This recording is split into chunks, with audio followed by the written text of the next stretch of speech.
One of our primary responsibilities in production is being a conduit of information.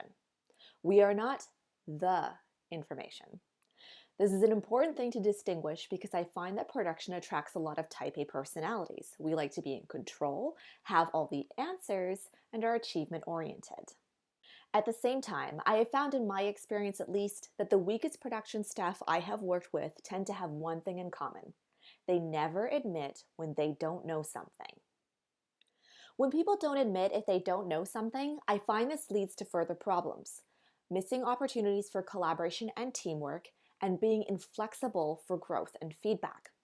In a previous video, we also discussed how pretending to know it all is also a sign of someone who is a micromanager. In production, it's not about knowing all the answers, but rather how to find them. For this video, I want to make a case for why it's a much better practice to admit when you don't know something than to proceed as if you know it all. Plus, to be frank, know-it-alls are annoying. And it's not just me. I have read maybe about a half dozen self-help and career books in the last couple years, and the majority of them emphasize the importance of saying, I don't know. Celeste Headlee, author of We Need to Talk, How to Have Conversations That Matter, says there are two important reasons to say, I don't know. First, you establish a foundation of trust and honesty. And second, you admit your own fallibility. Owning up to a mistake or a lack of knowledge might feel like admitting weakness, but it can create a powerful, empathetic bond.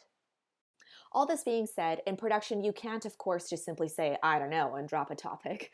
You need to follow up with something like, I'm not sure.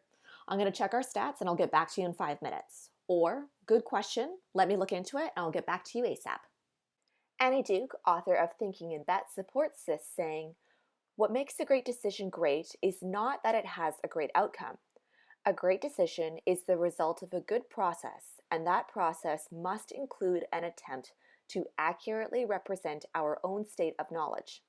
That state of knowledge, in turn, is some variation of, I'm not sure. I'm not sure does not mean that there is no objective truth. It means that we treat our beliefs as works in progress, as under construction. I like this idea of our beliefs being a work in progress or a journey. After all, if we arrive at a conclusion, we end our opportunity to keep learning and growing. David Whyte says in his book, The Three Marriages, not knowing what to do, we start to pay real attention. Just as people lost in the wilderness, on a cliff face, or in a blizzard pay attention with a kind of acuity that they would not have if they thought they knew where they were. Why? Because for those who are really lost, their life depends on paying real attention. If you think you know where you are, you stop looking.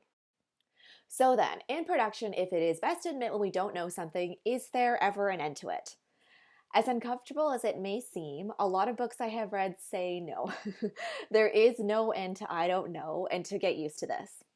In the end, you might not have the answer, you might, however, have some wisdom. Martha Beck says in her book, The Way of Integrity, in fact, the further I go on the way of integrity, the more I know that I don't know much about how reality works. We're socialized to think that not knowing is stupid and shameful.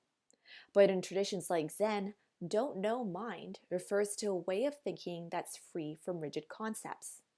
From a place of enlightenment, the mind's job isn't to shore up beliefs, but to let them go. I'll end this video with a personal anecdote. In high school, I was lucky enough to have the opportunity to see His Holiness the Dalai Lama speak in Vancouver. The audience could submit questions, and one of the first questions His Holiness got was, what is the meaning of life? And you know what? The Dalai Lama, who is one of the most renowned and prestigious leaders in the entire world, just chuckled and said, I don't know.